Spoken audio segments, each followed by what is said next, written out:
आप सभी को राधे राधे। जय श्री कृष्णा। आप सभी भक्तजनों का इस पावन कथा में हृदय से स्वागत करती हूँ।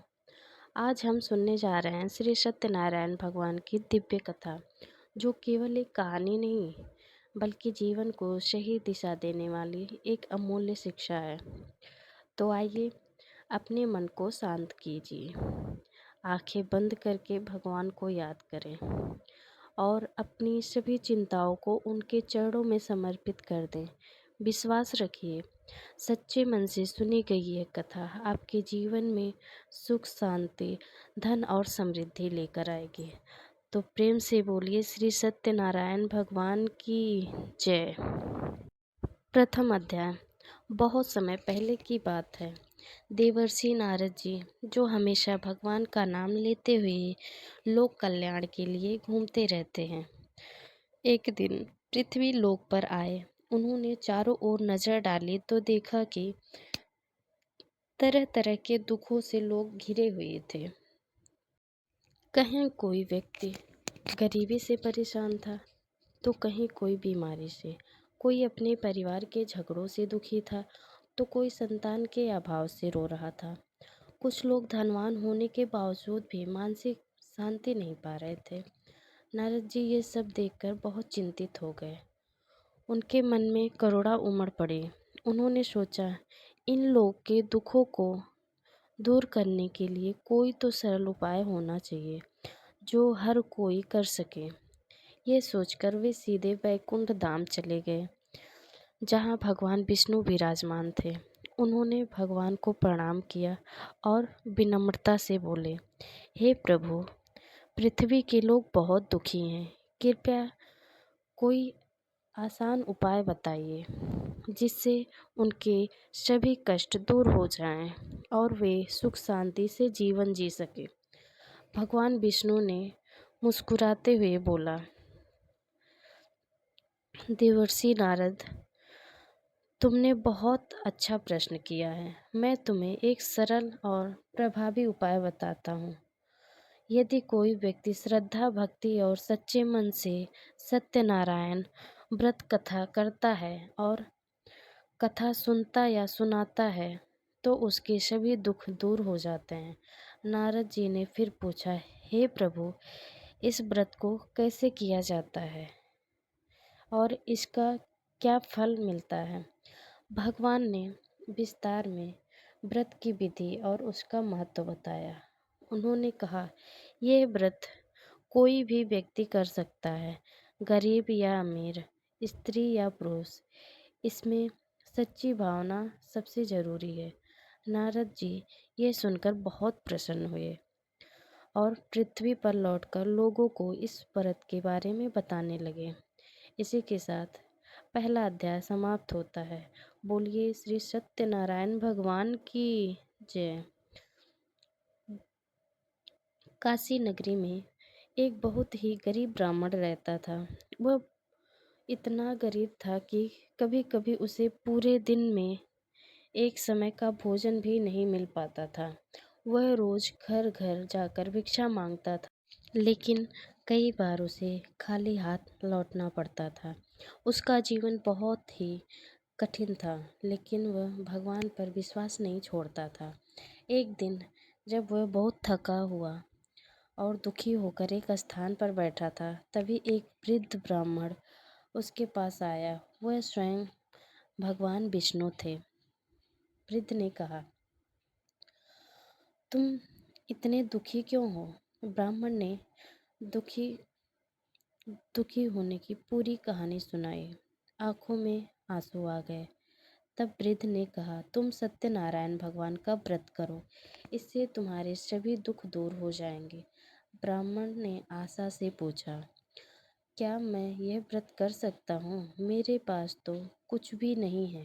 वृद्ध ने मुस्कुराकर कहा, इस व्रत में धन नहीं, भावना महत्वपूर्ण है। अगले दिन ब्राह्मण ने जो भी थोड़ा बहुत मिल सका उससे पूजा की। उसने पूरे मन से भगवान की कथा सुनी। धीरे धीरे चमत्कार होने लगे। उसकी गरीबी दूर होने लगी।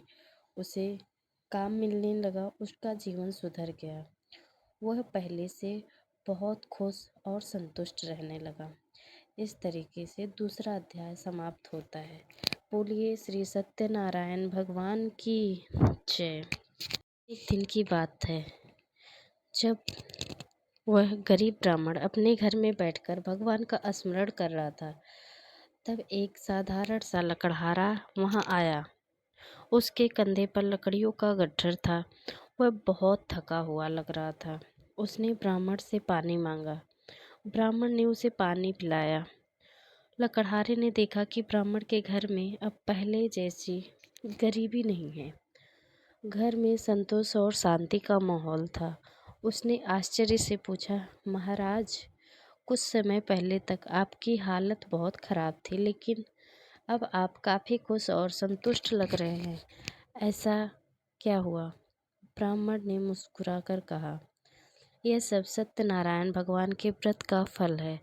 फिर उसने पूरी कथा और व्रत की विधि लकड़हारे को समझाई।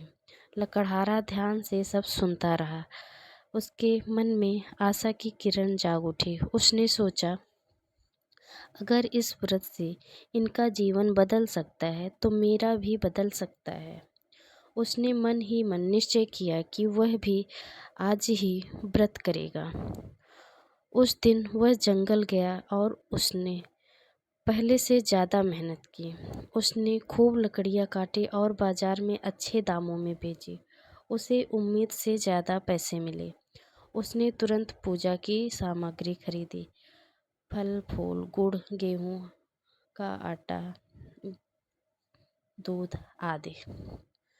शाम को उसने पूरे श्रद्धा और विश्वास से सत्यनारायण भगवान का व्रत किया।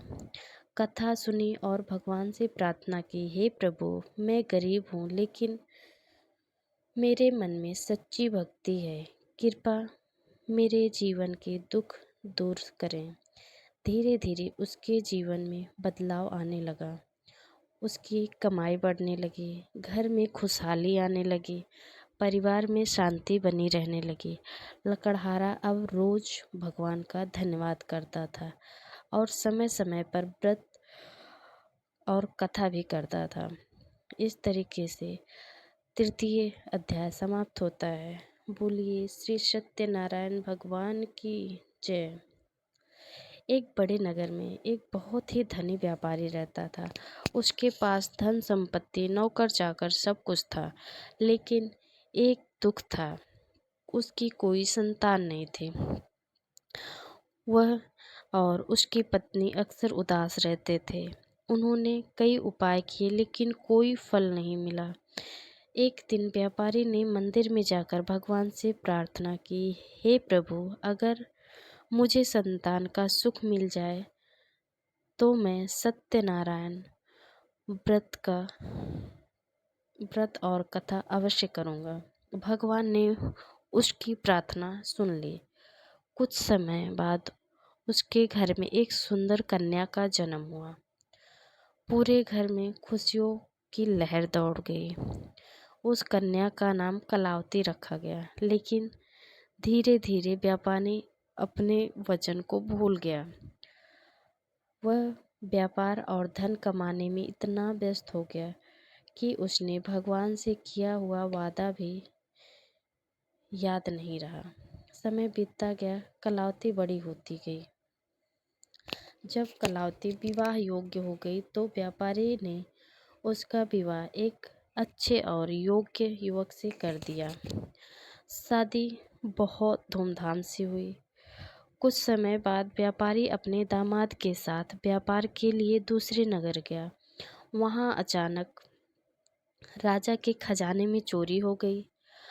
असली चोर भाग गए, लेकिन संदेह व्यापारी और उसके दामाद पर आ गया। राजा के सैनिकों ने दोनों को पकड़ लिया और जेल में डाल दिया। उधर घर पर विपत्ति आ गई। सारा धन चोरी हो गया। घर में खाने के लिए कुछ भी नहीं बचा। परिवार दुखी से परेशान होने लगा। व्यापारी की पत्नी और बेटी बहुत रोने लगी।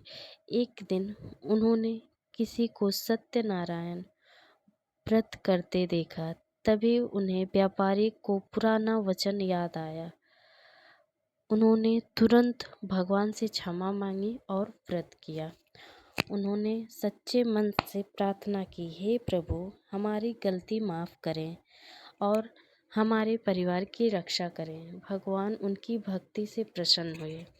उधर राजा को सपना आया कि व्यापारी निर्दोष है, उसे तुरंत जेल से रिहा कर दिया जाए और सम्मान के साथ विदा किया जाए। इधर घर में भी धीरे धीरे सब कुछ ठीक होने लगा। इसी के साथ में चौथा अध्याय समाप्त होता है। जब व्यापारी अपने दामाद के साथ वापस लौट रहा था, तब रास्ते में भगवान ने साधु का वेश धारण किया और उन्होंने मुस्कुराते हुए पूछा, बताओ भाई, तुम्हारी नाव में क्या है? व्यापारी को अहंकार आ गया था। उसने मजाक में कहा, कुछ खास नहीं, बस पत्ते हैं। भगवान ने कहा, ठीक है, जैसा तुम कहते हो वैसा ही होगा।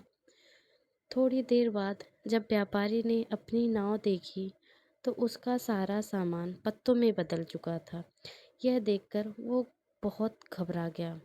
उसका चेहरा उतर गया। उसने तुरंत अपनी गलती का एहसास हुआ।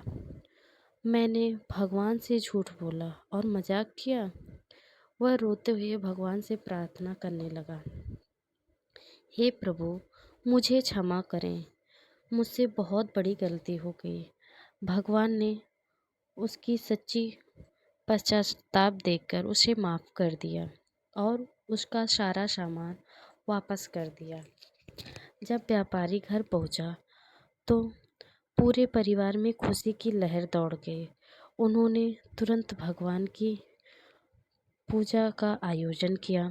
पूजा बड़े विधि विधान से हुई।